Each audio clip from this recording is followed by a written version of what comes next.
The second international break is currently underway, and with that being said, I thought that this would be the perfect time to create my top 5 biggest overachieving teams so far this season. Obviously, we've already seen between 5 and 8 games played from the top domestic leagues, and with that being said, I thought this has given us a big enough sample size to create my top 5 biggest overachieving teams so far in the 2025-26 season. Before I get into this video, if you guys haven't watched my reaction videos, what are you doing? I recently reacted to Onana's worst mistakes at Manchester United, and I also reacted to the most controversial VAR decisions in the Premier League. But without further ado, let's get right into this video. Before I get into the top 5, I want to give an honorable mention to FC Cologne. Cologne are a team that have been in the Bundesliga for majority of the past decade, but last season they were playing in the second division of German football as they were relegated the season before. But so far this season, they currently sit in 6th place and they have been having a fantastic start. So far this season, their best performances have come when they were playing in the 3 at the back formation, and because of this,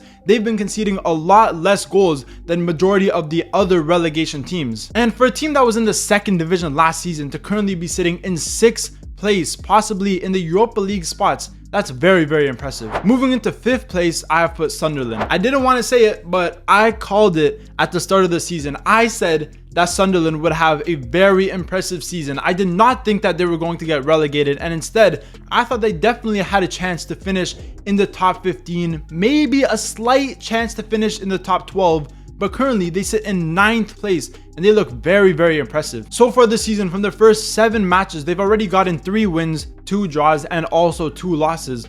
But this was very unexpected because obviously Sunderland haven't been in the Premier League for multiple years now. So for their first season back to already be in the top 10 after 7 games is very impressive. Obviously in the summer they did spend a lot of money and they brought in some very impressive signings, most notably Granit Xhaka, who is a very good player, a very well-known player.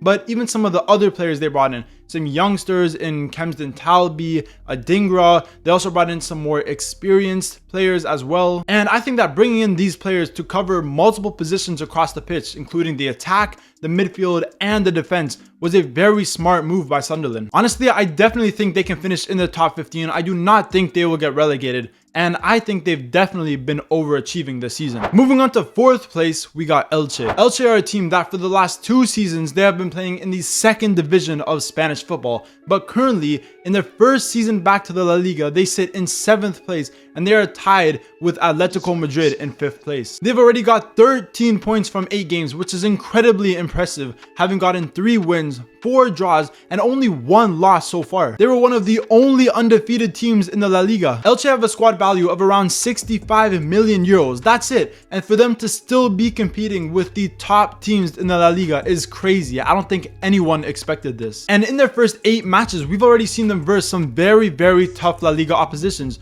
We've seen them draw against Sevilla, against Atletico Madrid, and against Real Betis, which was very, very good of them to not get losses in any of those matches. Now, it's definitely going to be very hard for them to keep up this momentum. As we all know, the top 5 places in the Spanish league are very, very competitive. But at the current moment, sitting in 7th place in their first season back to the La Liga is very impressive. Moving on to 3rd place, I've put Crystal Palace. What can I say?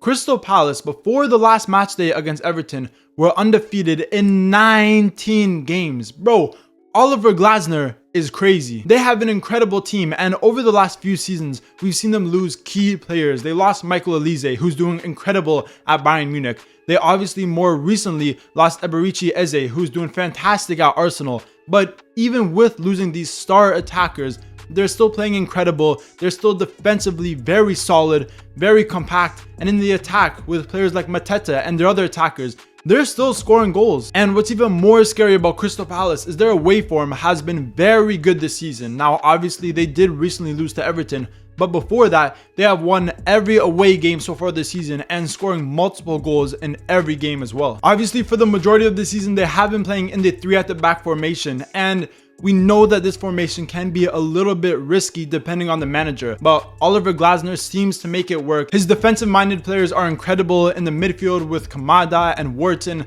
In the defense, they have players like Guehi, Lacroix, who is a very good center back. They they have some very underrated players in their team, and I think they could definitely finish in the top 7 this season. Moving on to second place, I have put Paris FC. Bro, their stadium is literally like 30 meters from the PSG stadium. If you look at the picture, they're side by side. It's crazy. But no one expected that this PSG 2.0 would be having such an incredible season. And I think they have a good chance to finish in the top 10. Not even 10 years ago, Paris FC were playing in the 3rd division in France. They were so far from making it into the Liga. Then for the last few seasons, they've been slowly climbing the rankings in the 2nd division. And now this season is their first season in the Liga, and they're sitting in 8th place, which is incredible. After the first 7 games, they've already gotten 3 wins, 1 draw, and 3 losses as well. But to be honest, they probably could have gotten more draws if they didn't concede late goals. The main problem this season with Paris FC is their defense, because in the attack, they've been scoring a lot of goals, and they've scored some of the most goals in the Liga this season.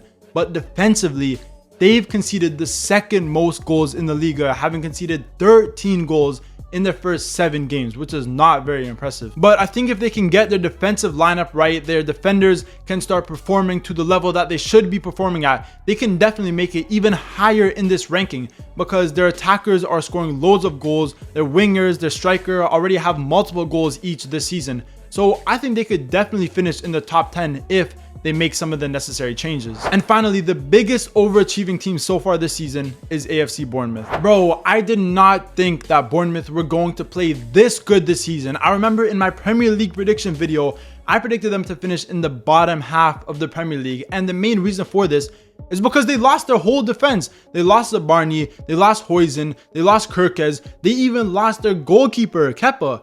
But somehow, Areola is still making it work. I swear Areola has to be one of the best managers in the Premier League, because there's no way you mean to tell me that you lose your whole defensive lineup last season, and this season you're playing like you didn't lose anyone. You just made like 200 million and you're still one of the best performing teams in the Premier League. That's crazy. After 7 games, they currently sit in 4th place. They've already won 4 games, they drew 2, and they only lost 1 game so far this season. Defensively, they still look like one of the best teams in the Premier League. And if you look at their attacking players, bro, Semenyo is literally a top player. He could definitely play for the top 10 teams in the world. He is such a fantastic winger, scores so many goals, he gets assists, he's quick, his shooting, everything about him is amazing, and he is definitely Bournemouth's star player this season. Honestly, it might just be me, but I really underrated Bournemouth. I thought with the losses that they had from last season, there was no way that they were going to compete